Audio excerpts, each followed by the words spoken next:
Good evening, I'm Adrienne Arsenault. And I'm Andrew Chang. Tonight, party leaders debate each other to grab your attention and earn your votes. Their last chance to share the stage. We've got the drama.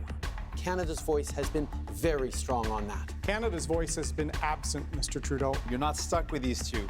Plus, undecided voters and at issue. Also tonight, Alberta hospitals canceled transplant and cancer surgeries. Not fun experience. I wouldn't wish this on anyone. Brutal repercussions of a rampaging COVID-19. And Canada occupies New York Center Court. The Leylah Fernandez fairy tale continues. Leylah Fernandez makes a Grand Slam statement. This is The National. Well, this is an important night for democracy in Canada, a crucial moment for the campaign, for the country, for you. The party leaders squared off in the only English debate. For 2 hours, they took their best shots, they deflected attacks, and they laid out their plans for Canada's future, all in a bid to connect with you. There is a lot to talk about, so let's start with some highlights. When Afghanistan was falling, there were 1,200 Canadians and hundreds more translators and others waiting for help from Canada. What did Mr. Trudeau do? You called an election, sir. He says all the right-sounding things, and he's working on reassuring everyone that he's right there as a strong leader. But he can't convince his candidates to get vaccinated. He can't convince his MPs. You ask about how we're going to convince the quarter of Canadians who still don't think climate change is real. Well, Mr. O'Toole can't even convince his party that climate change is real because they voted against that. We just heard Mr. O'Toole and Mr. Trudeau argue about who's worse. And honestly, it's a tough question to answer. Let me tell you, you're not stuck with these two. Better is possible. And how do you restore trust in a country as wealthy as ours, a G7 nation in the 21st century that still does not provide clean drinking water to every single Indigenous nation? You may repeat as many times as you want that those are discriminatory laws. We are saying that those are legitimate laws. So we break down all the angles tonight, from the format to the content and the spin the parties are already starting to put on this night. Evan Dyer starts our coverage. So Evan, you know, those leaders won't be on the same stage again before Election Day. What were they up against? Well, the format here, Adrienne, was clearly designed to pit the five leaders against each other in a series of one-on-ones. But what happened really was that we saw Justin Trudeau become the main target of attacks. And some of those accusations became quite personal. Let's watch. I do not believe that Mr. Trudeau is a real feminist. Thank you, Jane Philpott. Thank you, Jody Wilson-Raybould. Thank you, Selena Cesar-Chavez. I think, Ms. Hall, you'll perhaps understand that I won't take lessons on caucus management from you.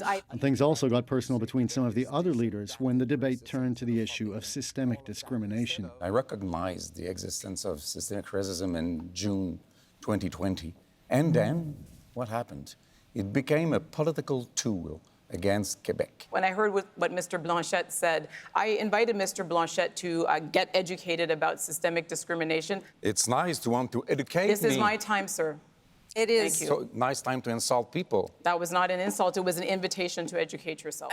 When the debate turned to China and the imprisonment of Michael Kovrig and Michael Spavor, the Liberal leader found himself fighting off charges of inaction. Canada's voice has been absent, Mr. Trudeau. We have not worked with our allies on Huawei. We have not stood up for the 300,000 Canadians in Hong Kong. We've not fought for the two Michaels, and we have to get serious with China. If you want to let the Michaels and get the Michaels home, you do not simply lob tomatoes across the Pacific. Throwing tomatoes might not be the solution, but I would submit humbly that doing nothing might not be the solution either. The Mr. Trudeau's record on human rights is not perfect. On climate, Justin Trudeau accused the Conservatives of having a weak plan and the NDP of having no plan. They accused him of having plans he failed to turn into reality. The cost of inaction is an entire town of Lytton being wiped out by a climate forest fire. The cost of inaction is forest fires and flooding and heat waves that mean Canadians lose their lives. 6 years and he failed We're, you, and it Mr. cost Trudeau. Again, all of us. we need to talk about science. We need to talk about experts. We Absolutely. agree on that, you and I both. So how is it that the experts that have rated our plan on climate to be an A have rated your plan to be an Who are these F? experts? I The rate your experts? track experts? record an F, No, Mr. no, no, Trudeau. no, no. So, Evan, the drama did not end with a debate. Tell us about that.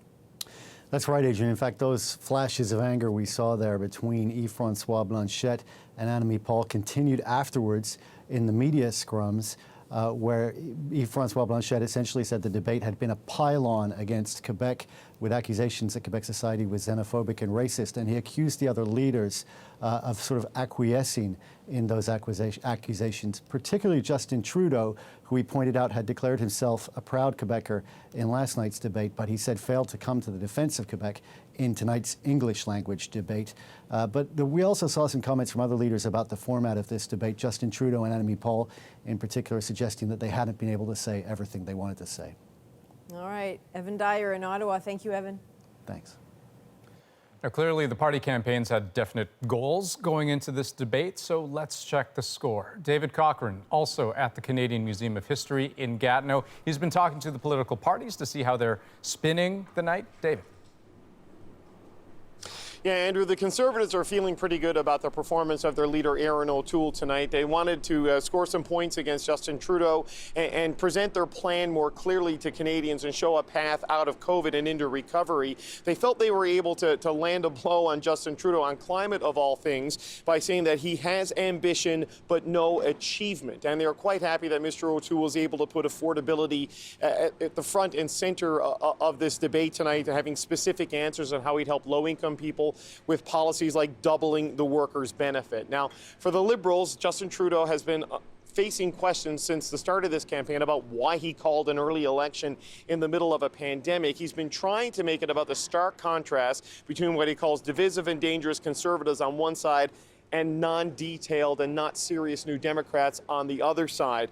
He went after Erin O'Toole, saying that his party members at their convention earlier this year voted against climate change even being real. And he said that the Conservatives weren't serious about getting the country vaccinated when they can't even tell you how many of their own candidates are vaccinated.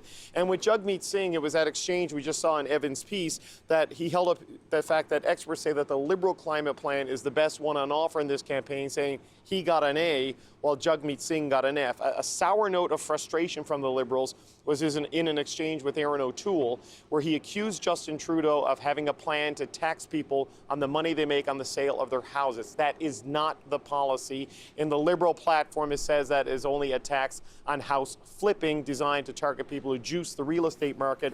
But Justin Trudeau was unable to respond to that because he got cut off by the moderator. Now, finally, the New Democrats. They have a challenge over this stretch run of this election to stop wobbly progressive voters from abandoning them for the Liberals, as has happened in the election. So a lot of criticism of Justin Trudeau tonight from Jagmeet Singh, pointing out the things he never got done in his 6 years in office, the abandonment of pharmacare in the platform, saying how can anybody trust you on this, and making what they argue was his best point of the night, saying that you're looking at Erin O'Toole and Justin Trudeau arguing over who's worse. Joking, that's a hard question to answer, but you don't have to be stuck with those choices. There is another option, as Jagmeet Singh tries to cement gains for the New Democrats on September 20th. All right, from the Canadian Museum of History in Gatineau, David Cochrane, thanks. And the CBC's chief political correspondent, Rosemary Barton, had a front row seat to tonight's debate. So, Rosie, what's your take on this night? Well, if this was the only English debate, certainly for all of Canada, and potentially a pivotal moment in a very close race, I'm not sure that tonight changed anything in any dramatic way. And that's probably good news, really, for everyone that was out there, because it means that no one suffered any real blows that they cannot recover from. But it also means, and this is sort of critically what debates are about too, is that no one comes off tonight with some sort of sudden burst of momentum, right? They don't go forward with a viral moment that they can try and parlay into something for this last week. As for voters, as for Canadians and what they saw there, they probably good entry point into, yes, a little bit of the policy, but perhaps more importantly, the character. And sometimes the tone and the performance in these kinds of debates is what influences Canadians when they're thinking about, who do I think could be a good prime minister and who do I want actually to form government here? So, Rosie, just a few days left. What do the leaders do now? Yeah. Well, I think, they're all going to hit the hustings, right? They're going to campaign as much as they can and crisscross the country back and forth. I will say that there was maybe one place where this debate might have changed things, and that's what we should keep our eyes on going forward as political watchers. That's in Quebec. For the reasons that you heard Evan and David talk about there, Yves-François Blanchet has seen the ability now to create a wedge around a piece of legislation that in Quebec is portrayed as an issue around secularism. In parts of Quebec, it is viewed as discriminatory, and certainly it is viewed that way in large parts of the rest of the country, too. Yves-François Blanchet was in a battle there to try and keep his seats and maybe pick up more. The Liberals seem to be leading most public opinion polls in Quebec, but maybe the tide has turned, or at least Yves-François Blanchet is going to try and make it turn now on this one issue. So if there was a pivotal moment in one place in the country, it may well be in Quebec with its 78 seats. All right, Rosie Barton, also at the Canadian Museum of History. Thank you, Rosie. Thanks, Adrienne. And Rosie, we'll be back in a bit with At Issue. Andrew, Chantal, Althea, and Elamine are all here tonight to sort of try to break down this debate that is coming up.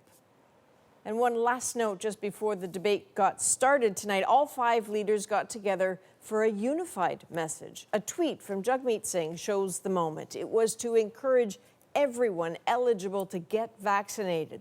The tweet says it was part of a video shoot. We will wait and see when that comes out. Okay, let's bring you up to speed on some other news tonight, starting with the makings of a crisis in Alberta. 1,500 new cases of COVID, straining hospitals and forcing delays in surgeries. Aaron Collins shows us the impact of the 4th wave.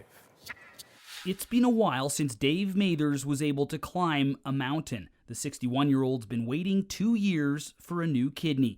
He was supposed to get it yesterday, but when he arrived at the hospital, his transplant was canceled. It's one of those.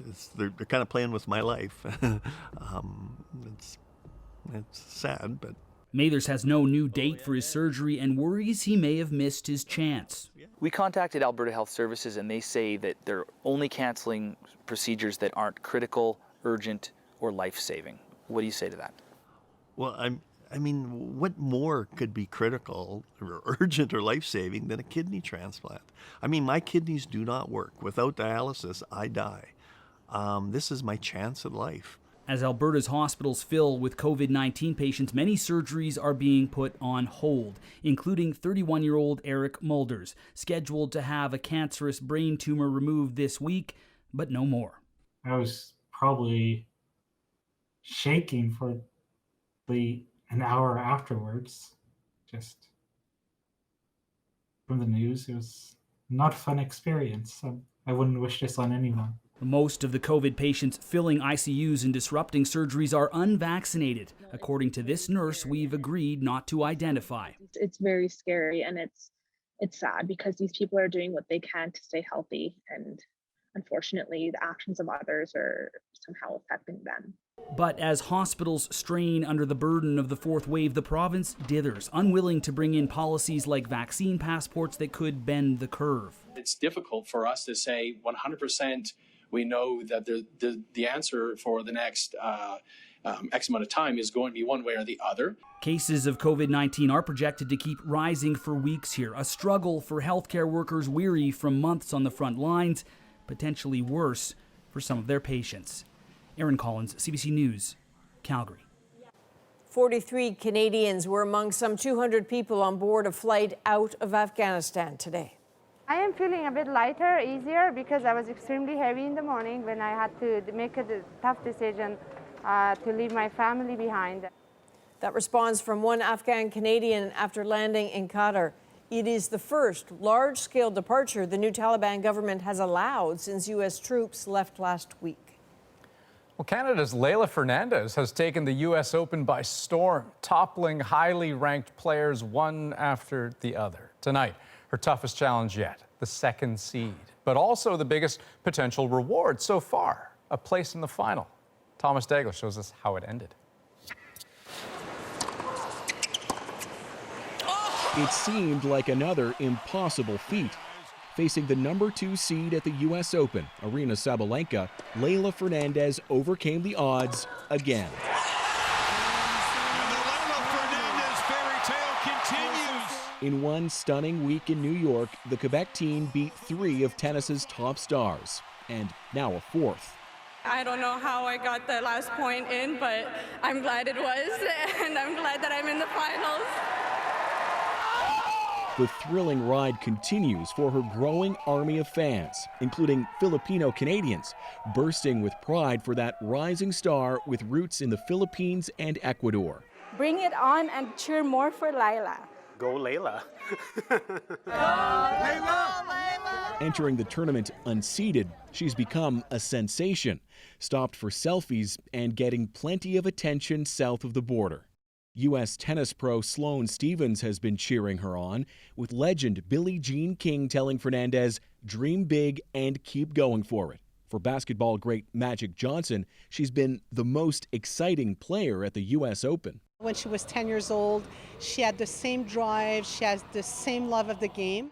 In Fernandez, Tennis Canada's Séverine Tamborero always saw a star in the making. A young player willing to put in longer hours and work harder. It was to go train with her dad and her sister. It was to really do things beyond what all the normal kids are doing. And what a week for Canada, with Montreal's Félix Auger-Aliassime 1 win away from the U.S. Open final for the first time ever. And then there's Fernandez's opponent in the final.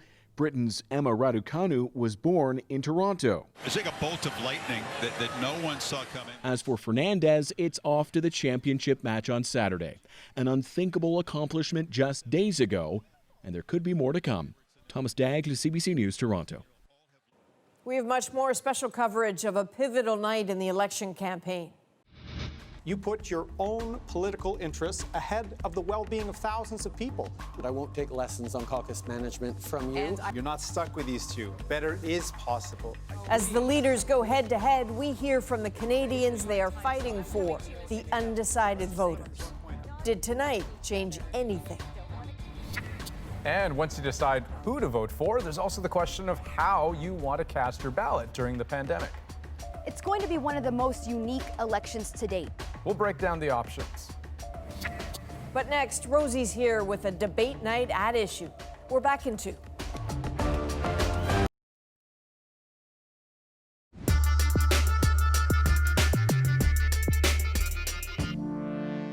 Every time I came out of my house early on in the pandemic to talk directly to Canadians, I told them I'd be there for you. And that's exactly what we've done. Mr. Trudeau is borrowing every day $424 million, and he's causing an inflation crisis. We demanded 22 times in Parliament for Mr. Trudeau to expand was paid sick leave. Lots of big issues facing the next government that affect every person living in this country. Tonight's critical debate was the last one, the only one in English before Election Day. A lot of jockeying from all the leaders to get what they think are the winning issues out front and in front of Canadians. It's Thursday, happily, and I'm here with a special post-debate edition of At Issue. For the record, I would have made them come no matter what day it was, because we need them to talk about the format, the content, and the way this may or may not change the race. So let's get into it. Joining me now, Chantal Hébert, Andrew Coyne, Althea Raj, and Elamine Abdul-Mahmoud. Good to see everybody. I'm going to start. I just want to do a quick go-round, on what we thought of that debate and whether that is, we've all put a lot of emphasis on it being potentially a turning moment for this election campaign, if it was that. I'll just go through you all quickly. Chantal? It wasn't the kind of turning moment of the free trade debate, for instance, with the exchange between John Turner and Brian Mulroney. And by the way, Brian Mulroney lost that debate and then recouped over the 10 days remaining and won a majority government. So debate impacts are overrated. But I think that Erin O'Toole had the kind of night that he needed. It's the only English language debate. And that probably makes this a difficult night looking at the two frontrunners for Justin Trudeau. Althea. I actually think that every leader performed adequately. There was enough there for every partisan to think that their person won or did very well. Nobody really suffered any knockout blows. I don't really think that matters, though. I think that people got their message across. I think that Mr. O'Toole was able to showcase that Mr. Trudeau has some vulnerabilities when it comes to the economy and the type of, if you're looking for someone who, wants to get back to balance, that, he might be your candidate. I think Mr. Trudeau, towards the end especially, really made that kind of like passionate plea saying, the NDP doesn't care whether there's a conservative government or progressive government, but you should care, and there are extreme differences within parties. Mr. Trudeau needed to make that. Mr. Singh was quite, his charming self. I think that there was lots there for progressive voters who are looking to vote for somebody other than Mr. Trudeau. We'll find that in Mr. Singh. And Annamie Paul, who we hadn't really seen during this entire campaign, finally put the Green Party on the map. Like, is it enough? I don't know. The voters will decide. And Mr. Blanchet, finally found the wedge issue that he was looking for, frankly. Much like in 2019, he was looking to pick fights. I know this personally from what happened in 2019. But I think he seemed even more ferocious in his defense of himself and Quebec. We'll get to that in just a second. I want to just quickly get everybody to have a turn. Yeah, Elamine.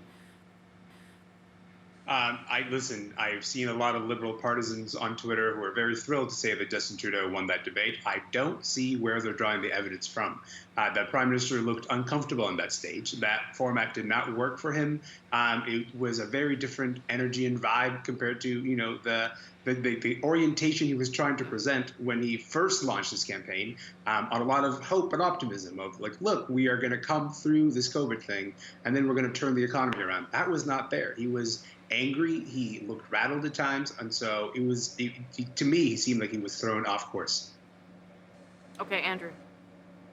We often don't know the impact of debates until days or weeks afterwards. It's not about who won, but who registered an impact with the voters, what voters learned about them.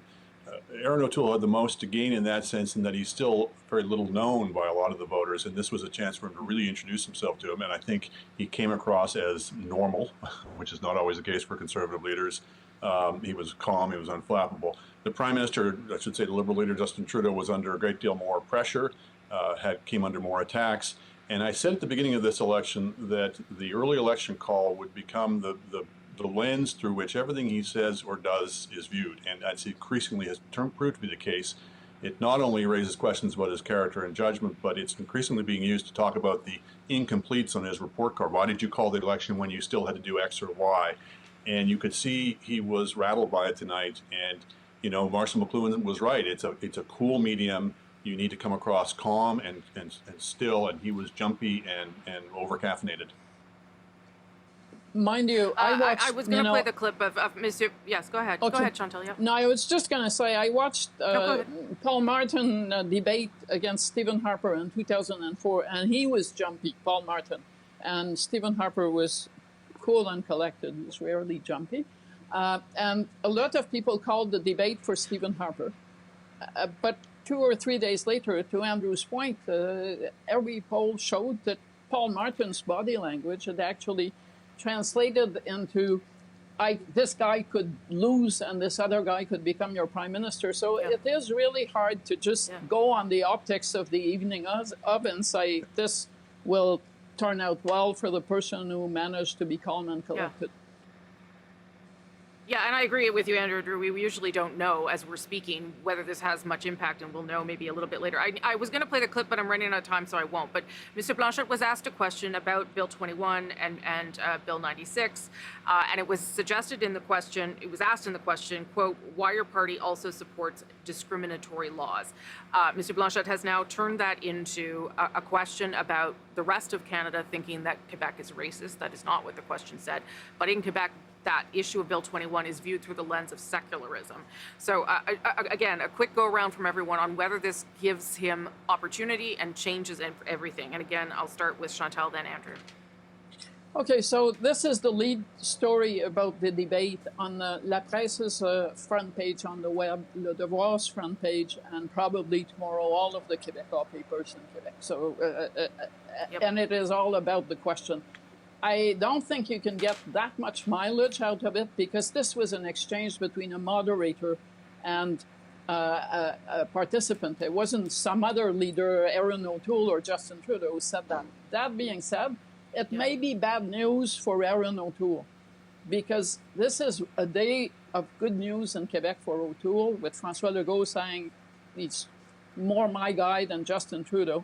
But if you're going to rally around Blanchet because he was assaulted in the name of Quebec, those same voters that O'Toole needs may stick with Blanchet because of that. Andrew, and then I got to take a break. We'll come back.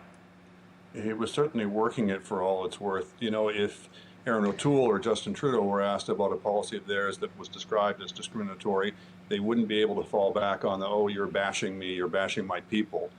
They'd have to answer the question. So it's a tried and true tactic amongst Quebec nationalists, and we can see Mr. Blanchet working it for all it's worth at the end of what would otherwise have been a bad day for him. So I don't blame him for it. He seized on any opportunity he could find. And yes, we're going to be dealing with it for the next few days, probably. Elamine, you can have 20 seconds, and I'll start with you, Althea, on the way back. I mean, we do have to put this all in the context of trying for days, weeks at this point to make Bill 21 a wedge issue and failing at that. There's not a lot of breath, you know, in terms of that issue because the other parties were just not taking the bait over and over again. And so when we get to this place and the moderator gives Blanchet that opportunity, yeah, you know, he's going to get a week's worth of coverage out of it. It just so happens to be the last week of the campaign, so that makes it all the more potent. I agree with Time Mr. for a quick break. I'm sure. Well, I got to take a quick break. I got to take a quick break. I'm sorry. I will come back. You will have a little bit more at issue. I know. We wish we could have 30 minutes. So does everybody. We'll be back. When we come back, Andrew, Chantal, Althea, and Elamine will talk a little bit more about the debate you just watched, a special edition of The National after the debate. Next.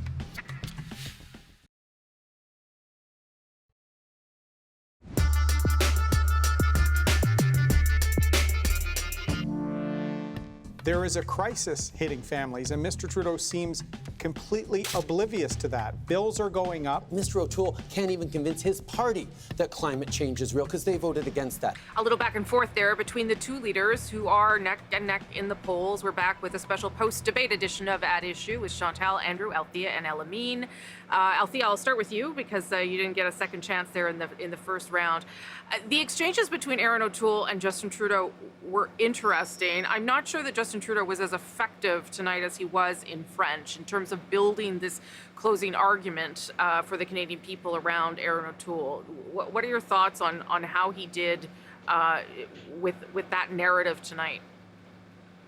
Yeah, the format did not allow a lot of one-on-one interactions. It was so timed that, he would speak and there would be an attack, but there would be no rebuttal until there was like two other leaders had spoken. So it kind of took the all the energy, momentum out of that exchange, and we didn't really see so many one-on-ones. I think that people who don't follow politics are probably not going to get that much from this debate. I'm not sure how much you could really learn and glean, but there were a couple of attacks. I think Erin O'Toole's note that Mr. Trudeau is good for ambition but not targets, I think can cut both ways for those on the center right and even those progressives who think that he promises a lot of great things but doesn't deliver, whether that's on getting back to balance or whether it's on building a pipeline.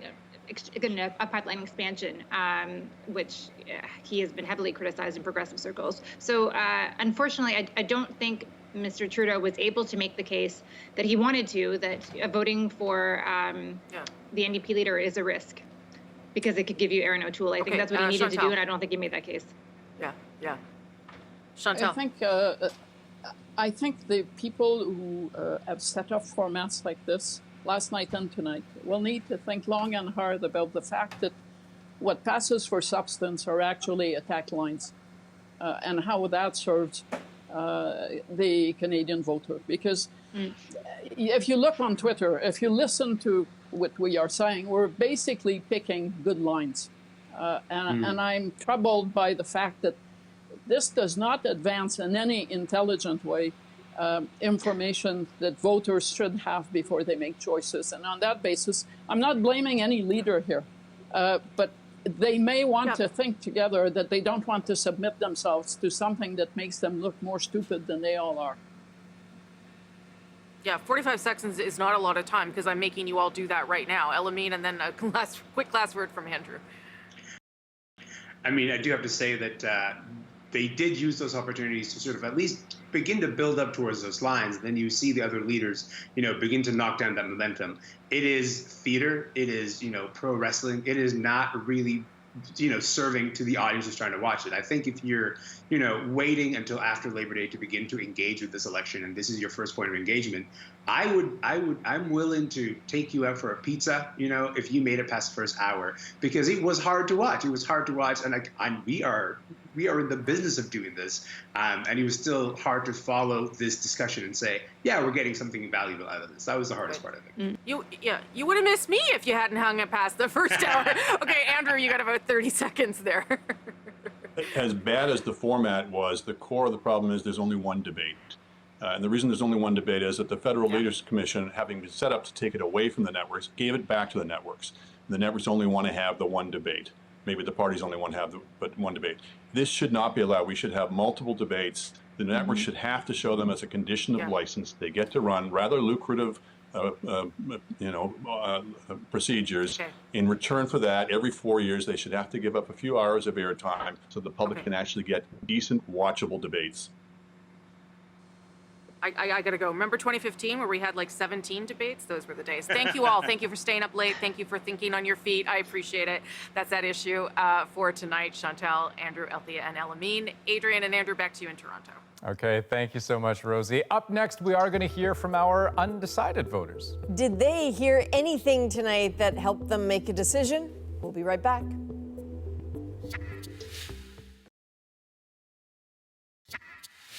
Welcome back. Like any other election, some Canadians just have not been able to make up their minds yet about which party to vote for. Yeah, but the debate, always a key opportunity for parties to convince them that their way is the right way. So we invited 4 undecided voters to watch with us tonight. My name is Shannon Carmen. I am from Victoria, BC, and I am an undecided voter because the environment is a massive priority for me, and I'm not convinced that any of our leaders are strong enough to make the big changes I feel are necessary. My name is Ruth Altaya. I'm from Toronto, Ontario, and I am an undecided voter because I care way too much about economic inequality and don't think that any of the federal leaders have done enough to speak on this issue. My name is Lisa Liu. I'm from Calgary, Alberta. I am an undecided voter in this year's federal election. I would like to learn more about each leader's plan to battle climate change. My name is Ryan Duick. I'm from Winnipeg, and I'm undecided because I want to hear what the candidates' plans around healthcare are.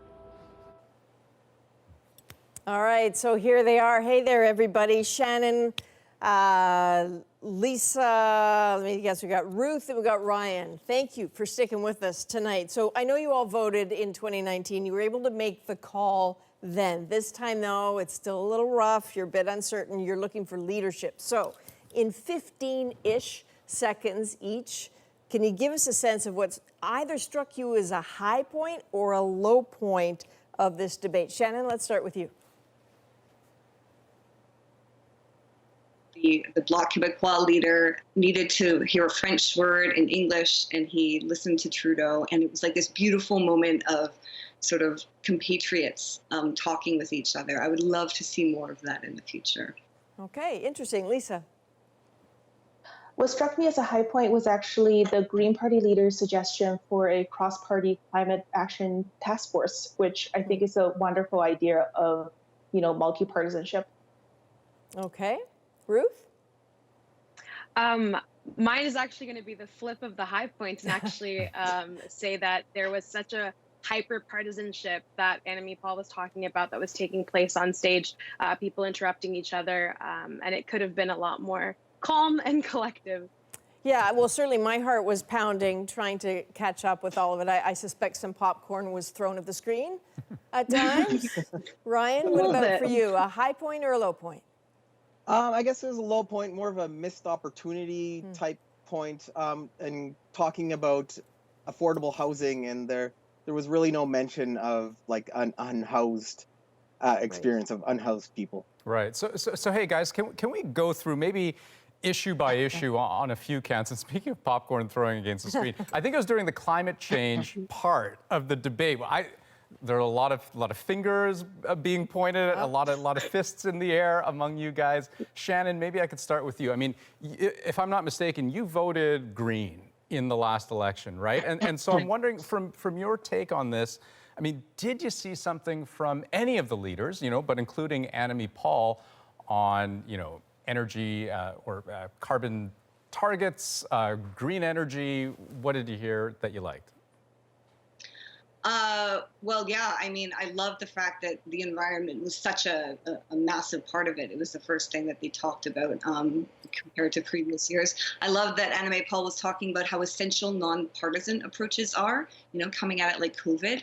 But I didn't like how it was almost considered a separate issue from housing or inequality, because all of these issues are connected. They're talking about how society functions and how we need to change how society functions on a fundamental level. But big change can only come with agreement. And all I see is a huge crisis of agreement between all of these people. And with so many narratives swirling around, I wanted to hear a story, a really inspiring vision from one of our candidates tonight. And I just didn't see that, I wanted to see Churchill levels of inspiration, about how, England changed its entire economy within a few months during the war. We need to start thinking like that. We can't just keep going on with business as usual. I felt like Annamie Paul was the only one who really conveyed that urgency to me. Okay, so on your frustration, I think a lot of people feel frustration at this point in the election. I'm curious about you, Lisa, because you mentioned climate in your first go around there. And I know, living in Calgary, you had the smoky skies, the summer. I know that energy is also really important to you. You voted Conservative in 2019. So when you heard Erin O'Toole tonight, what did you make of what he had to say about climate change?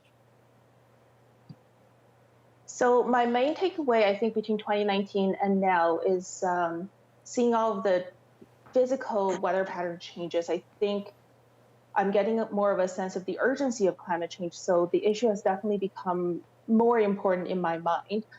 And I guess I don't feel like I heard from any of the leaders in all of their climate policies how they want to support the energy industry to transition away from fossil fuels into a more renewable future. Because I do believe that Calgary and Alberta and the oil and gas and the energy industry have a big role to play in our future energy transition. Ryan, you voted Liberal in 2019. You talked about affordability being one of your top issues. I know pharmacare, also another big one. We heard a great question from Rosie during that debate on that matter. What did you hear on that front? Was it enough to change your decision or to inform it even? I think especially on like pharmacare, there wasn't much. There was a lot of fighting back and forth about who did what and who plans what, but no one seemed to have any sort of plan to kind of sway me. I guess the fact that the NDP tried to introduce it at some point during the last 2 years and it was voted down, that kind of sways me in a direction or two, but that question wasn't answered for me. I see you nodding a little bit there, Ruth. What I know about you is that you're the person in the friend group who sends out the cheat sheets to everybody politically to say, all right, guys, this is what I heard. Right, there they are. So I'm wondering, I took notes. What is in those cheat sheets for tomorrow about what you heard in terms of affordability, but how much it costs to live in this country, especially for people in marginalized communities? I'm very sad and disappointed that I didn't hear much. Just like my fellow undecided voters here, there's just been this continuous conversation about what the past administration hasn't done enough of, or what one person needs to do, or what the other needs to do. And I didn't think that the parties actually highlighted what they were going to do about the issues, what they were going to do for marginalized communities. It could have been a great opportunity for Justin Trudeau to bring up the $200 million endowment fund for the Black community that the Liberal budget was talking about recently, and he didn't do that, you know? I was expecting a lot more.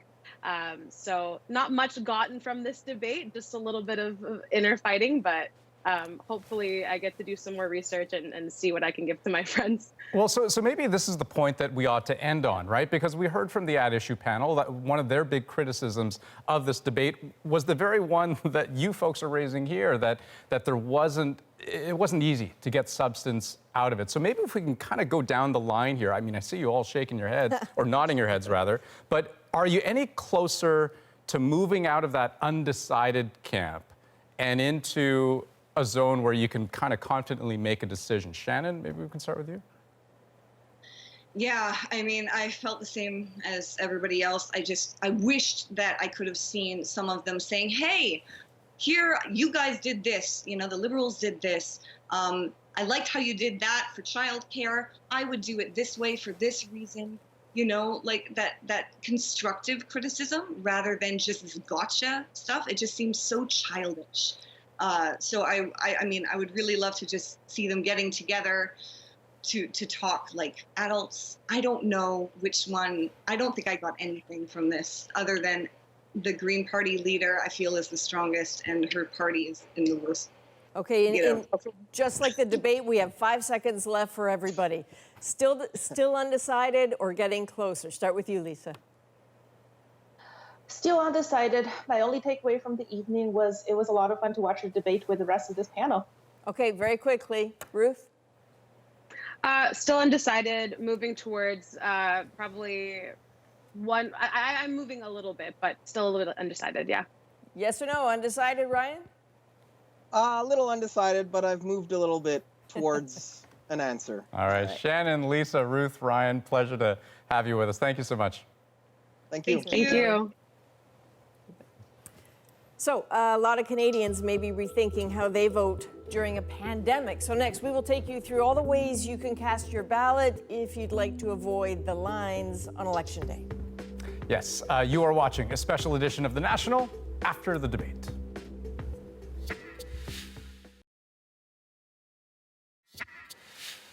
Welcome back. For some of you, this election won't be the first time you cast a pandemic ballot. Several provinces and one territory have gone to the polls during the last 2 years, but for others, voting in the time of COVID-19 is still new. So we asked our Megan Roberts to break down some of the options for those who want to skip the crowds on Election Day. It's going to be one of the most unique elections to date. Canadians are going to the polls in the middle of a pandemic. Now, it's hard to tell what Election Day will look like, so if you want to vote but don't feel comfortable doing it the day of, we've got you covered. First of all, the basics. You have to be 18 years or older to vote, and you have to be a Canadian citizen. If you fit that criteria, you're good to go. The first option, and one that might be most familiar to Canadians, advanced polls. Those start on September 10th and run until the 13th. Now, to find the address and time of an advanced poll open near you, you can check your voter information card, or you can go on Election Canada's website. If you're not comfortable seeing or speaking to anyone during this election process in this pandemic election, most Canadians have an option for that too. You can request a special ballot that will be mailed to your home. The ballot will have a blank space. Write the name of the candidate you're voting for. Your vote won't count if you just write the party's name. Mail it back using a pre-addressed return envelope provided in your voting kit. The marked ballot has to make it to Election Canada before polls close on September 20th. But you can also drop it off in a ballot box at any polling station in your riding on Election Day. If you feel like this is the best option for you, you have until September 14th to apply for a special ballot, so you better get on it soon. Lastly, and maybe the easiest option, you can pop into your local Elections Canada office during opening hours anytime before September 14th at 6 p.m. All you need is your address and identification, and you'll fill out a special ballot. These voting options might ease some pandemic-related concerns, and you're not alone in feeling that way. Elections Canada expects 2 to 3 million electors to vote by special ballot, mainly by mail. No matter what your thoughts are on the timing of this election, it's important on September 20th that you get your say. Meg Roberts, CBC News, St. John's. And we'll be right back with a heads up on something big that we're planning here on The National as we count down to election night.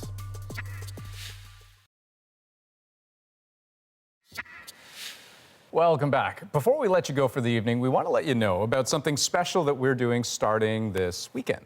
Face-to-face with the leaders of the 4 national parties with seats in the House of Commons. While tonight was about them, this election is about you. Your stance on the pipeline is a hard no. A hard no shows me that you're turning your back on those Canadians. That's what it feels like. What is your government going to do when the next country, after Brexit talks or whatever, come in and ask for more market access? The leaders going one-on-one with voters, answering your questions face-to-face. I just want to ask you what you're going to do to help us. Last year... Where is the money coming from? Well, Sorry to cut you off. No. Moderated by Chief Political Correspondent Rosemary Barton, Sunday through Wednesday, 8 p.m. Eastern on CBC News Network and right here, of course, on The National. But that will do it for The National for this September 9th. Have a great night. Good night.